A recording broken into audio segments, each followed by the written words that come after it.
A very good morning, students. Welcome to Shivaji Good Form Institution online classes. So, students, in my previous lecture, I have discussed you Geography 6th chapter North America for class 6. And now today I will continue the same chapter. So this chapter is completed. So today I will give you revision of this chapter. तो इस chapter का मैं आपको revision जैसा कि कराने चाह रही हूँ. तो मैंने बात की थी कि इसमें पॉलिटिकल और physical division of North America. तो so today I want to discuss the physical divisions of North America. तो this is a chart of physical division of North America.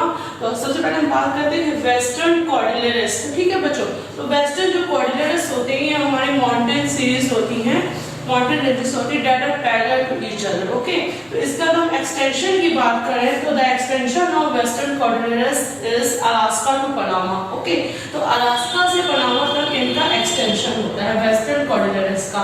अगर हम इसके स्पेशल फीचर्स की बात करें, स्पेशल फीचर्स में हमारे इसके आते हैं यंग फोल्ड माउंटेन्स. तो जैसे कि यंग फोल्ड माउंटेन्स के बारे में मैंने आपको बताया था कि जो यंग फोल्ड माउंटेन्स हमारे होते हैं they are form due to compressive force. तो अर्थ क्रस्ट में हमारे हीट और टेम्परेचर की वजह से क्या होता है कि हमारे रॉक्स में क्रैक्स या फोल्ड्स हो जाते हैं. ठीक है, तो रॉक्स में क्रैक्स या फोल्ड्स होने से क्या हो जाता है कि हमारे फोल्ड माउंटेन का फॉर्मेशन होता है. जैसे कि ये हमारी दो प्लेट्स हैं. ओके, तो ये हमारी दो प्लेट्स एक दूसरे के अगर आमने सामने आ रही है तो इसमें हमारा क्या हो जाएगा कि फोर्स पड़ेगा. फोर्स की वजह से क्या हो जाएगा, जो हल्की प्लेट होगी वो ऊपर की ओर उठ जाएगी और जो भारी प्लेट होगी वो नीचे की ओर हो जाएगी. ठीक है, तो जो ऊपर उठी हुई प्लेट होगी वो माउंटेन को फॉर्म करती है और जो नीचे वाली प्लेट है वो हमारे रिफ्ट वैली को फॉर्म करती है. Okay, rift valley. ठीक है, तो ये इसके स्पेशल फीचर्स में हमारा आता है यंग फोल्ड माउंटेन्स में हमारे रॉकीज, कैस्केड और साइरिया नेवाडा माउंटेन्स आते हैं. ठीक है, उसके बाद हम दूसरे इसके फीचर की बात करते हैं माउंट मैकिनले जो कि इसकी हाईएस्ट पीक है. ठीक है, तो Mount McKinley is the highest peak of Western Cordilleras region. ठीक है, और intermontane plateau are also located in this region. तो इंटरमोंटेन प्लेट्यू जैसा कि इसके बारे में मैंने आपको बताया था कि इसमें हमारे अलास्का, कोलंबिया और कोलोराडो प्लेट्यूज आते हैं. ठीक है, तो ये हमारा हो गया इसके स्पेशल फीचर्स. माउंट मैकिनले जो कि हाईएस्ट पीक है, इंटरमोंटेन प्लेट्यू में हमारे अलास्का, कोलंबिया और कोलोराडो प्लेट्यू आते हैं. और उसके बाद इसमें पाए जाते हैं great canyons. Great canyons. Okay, तो ग्रेट कैनियंस भी पाए जाते हैं. जैसा कि मैंने बताया कि ग्रेट कैनियंस हमारे क्या होते हैं, इसमें यहाँ पे गॉर्जेस पाए जाते हैं. तो deep cut valley are called gorges. ठीक है, गॉर्जेस. तो जो बहुत डीप कट वैली होती है जिसको हम लोग बोलते हैं गॉर्जेस बोलते हैं. तो जो हमारे कैनियन के होते हैं long and deep gorges are called canyon. तो डीप कट वैली मतलब बहुत जो कट में डीप मतलब बहुत गहरी जो वैली होती है उसको हम लोग गॉर्ज बोलते हैं, और जो बहुत लंबे और गहरे गॉर्ज होते हैं उसको हम लोग कैनियन बोलते हैं. तो canyon is a special feature of this Western Cordilleras region. Okay, उसके बाद नेक्स्ट फीचर की अगर हम बात करें तो उसमें नेक्स्ट फीचर जो हमारा आता है कैनियन के अलावा हमारा यहाँ पे पैसिफिक रिंग ऑफ फायर भी पाया जाता है. ठीक है, Pacific ring of fire. Okay, so these are the special feature of this western cordilleras region. इसका extension Alaska to Panama. Special feature में young fold mountains, Mount McKinley that is the highest peak of this region, and intermountain plateau, and also great canyons and Pacific ring of fire. Now next is physical feature is Canadian shield. Okay, तो इसका नाम जैसे कि दिया गया है Canadian shield का नाम कैनेडियन प्लेट्यू के नाम पर इसका नाम दिया गया है कैनेडियन शील्ड. ठीक है, तो कैनेडियन शील्ड की अगर हम बात करें तो इसमें हमारा कनाडा अराउंड हडसन से तो इसमें 5 ग्रेट लेक्स आती हैं. ठीक है, 5 ग्रेट लेक्स इस रीजन में आती हैं. तो 5 ग्रेट लेक्स की अगर हम बात करें तो सबसे पहले जो हमारी लेक होती है लेक एरी. ठीक है, तो पहले वाले फर्स्ट हमारी लेक होगी लेक एडी. सेकंड लेक आती है हमारी, the second lake is lake Huron. Lake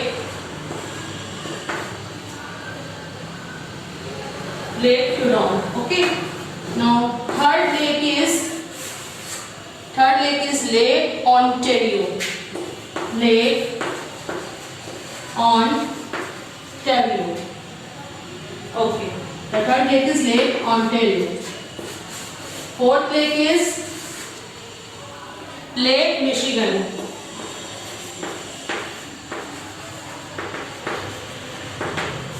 Okay.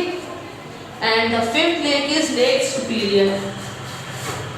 Lake Superior. तो ये हमारी सब है क्या है, फ्रेश वाटर लेक्स कहलाती है, ठीक है। तो these are fresh water lakes. Okay. So these 5 lakes are found in this Canadian shield. Lake Erie, Lake Huron, Lake Ontario, Lake Michigan and Lake Superior. ठीक है। और उसके the most important feature is that Niagara Fall. ठीक है। तो यहाँ पे हमारा Niagara Fall भी यहाँ पे पाया जाता है. That is a very famous fall that are found in this region. Okay, Niagara Fall. और next है busiest inland waterway. तो इसमें हमारे इस रीजन में हमारा busiest inland waterway भी पाया जाता है, जो कि बहुत ही busiest inland waterway है. That is St. Lawrence River. Okay, St. Lawrence River. So these are the special feature of this region कि 5 great lakes पाई जाती हैं, Lake Erie, Lake Huron, Lake Ontario, Lake Michigan and Lake Superior. And the other feature is that busiest inland waterway, that is St. Lawrence River, is also found in this region. Okay. Now next is Appalachian Eastern Highlands.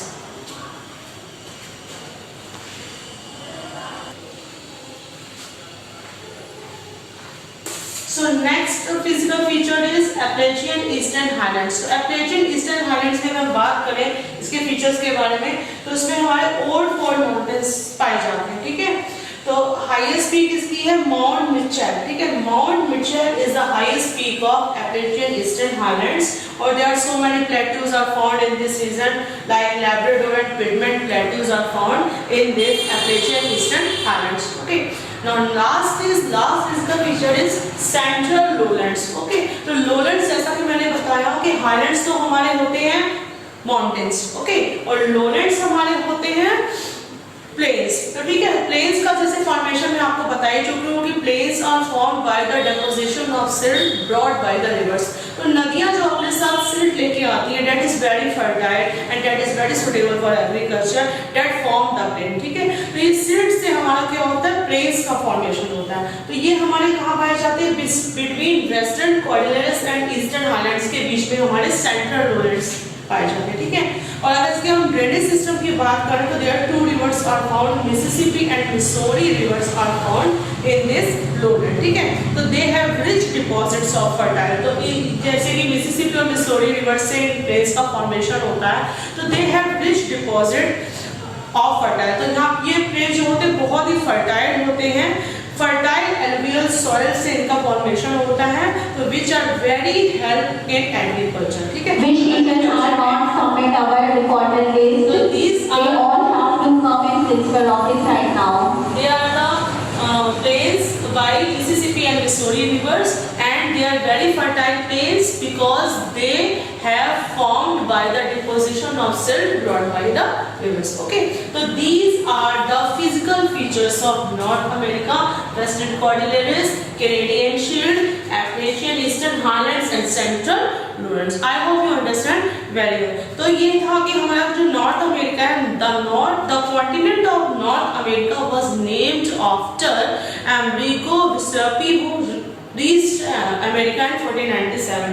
तो जो हमारे ये जो continent है north America, इसका नाम रखा गया एमरिगो के नाम पर, जो कि अमेरिका में पहुंचा था 1497 में, ठीक है। और नॉर्थ अमेरिका के अगर हम एक्सटेंशन की बात करें तो North America is located between 7 degree north and 83 degree north latitudes and 53 degree west and 180 degree west longitude, ठीक है। North America has 3 large countries. तो नॉर्थ अमेरिका के हमारे क्या होते हैं, 3 लार्ज कंट्रीज हैं। तो 3 लार्ज कंट्रीज में जैसे मैंने आपको बताया कि Canada, Which regions are not submit our reported list? They all have to geographies. USA and Mexico. Okay, तो ये हमारे क्या है, इसके 3 मेन कंट्रीज हैं, Canada, USA and Mexico. Okay, उसके बाद बात करते हैं कि North America can be divided into 4 major divisions, ठीक है, 5 मेजर डिवीजन। तो Western Cordilleras, Canadian Shield, appalachian, Eastern Highlands and Central Lowlands. तो ये हमारे 4 डिविजन्स हो गए। ओके, तो North America are divided into 4 divisions, western Cordilleras, Canadian Shield, appalachian, Eastern Highlands and Central Lowlands. तो ये हमारा चैप्टर मैंने आपको एक्सप्लेन कर दिया। So now I want to discuss the defined terms of this chapter.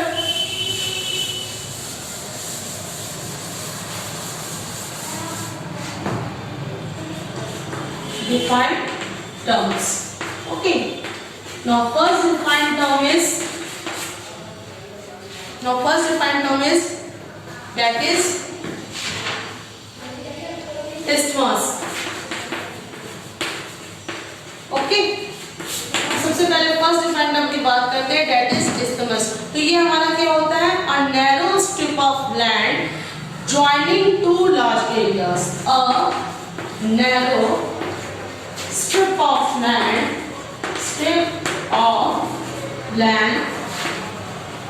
joining 2 large areas.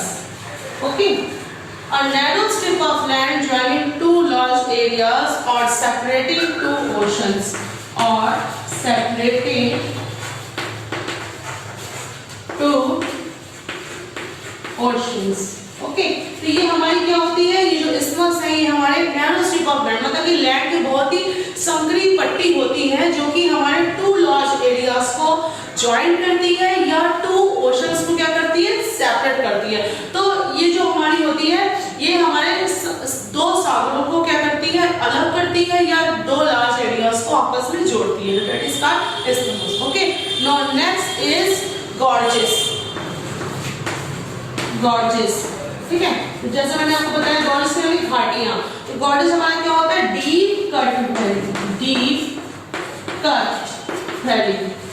Okay, deep cut valleys are called gorges. ठीक है, तो बहुत ही जो गहरी कटी हुई जो घाटियां होती हैं उसको हम लोग कहते हैं gorges. Now next is canyon.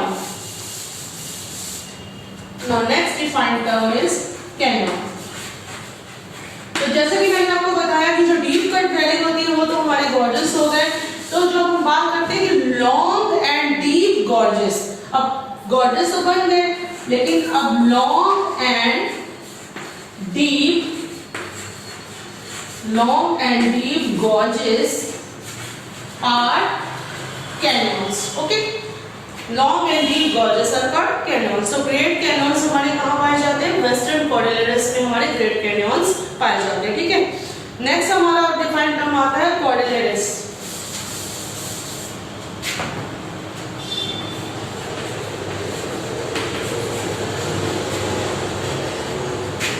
कॉर्डिलेटर्स, ठीक है, तो कॉर्डिलेटर्स जैसा कि मैंने आपको बताई चुकी हूँ, a system of mountain ranges, a system of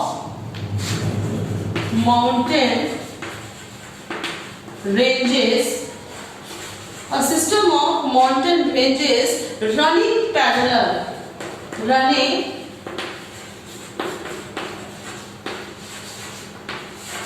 parallel to each other. A system of mountain ranges running parallel to each other or in the same direction. तो ये जो हमारे कोऑर्डिनेट्स होते हैं ये हमारे माउंटेन रेंजेस का एक सिस्टम होते हैं जो कि एक दूसरे के समानांतर, पैरेलल मतलब होता है एक दूसरे के आमने सामने रन करते हैं। ठीक है, जैसे एक माउंटेन उसके सामने दूसरा माउंटेन, तो ठीक है, तो system of mountain ranges running parallel to each other और in the same direction, that are called coordinates. ठीक है, now next is strait. Now next defined term is strait. Next defined term की अगर हम बात करें तो हमारा है स्ट्रेट। ये हमारा होता है a narrow waterway linking linking a narrow waterway linking two large water bodies, two large water bodies, ठीक है, क्लियर। तो ये बहुत ही हमारा नैरो वाटरवे होता है जो कि लिंक करता है टू लार्ज वाटर बॉडीज को। And the last is inter mountain plateau, inter mountain plateau, okay. तो इंटर माउंटेन प्लेट्यू की अगर हम बात करें तो ये enclose by mountains on all side, enclose by mountains on our sides, मतलब कि चारों ओर से हमारे जो होते हैं पर्वतों से घिरे रहते हैं, तो इसको हम लोग बोलते हैं इंटर माउंटेन प्लेट्यू। तो these are the defined term, I hope you understand very well. So that's all for today students. I will continue the revision of this chapter in my next video. Thank you for attending the class.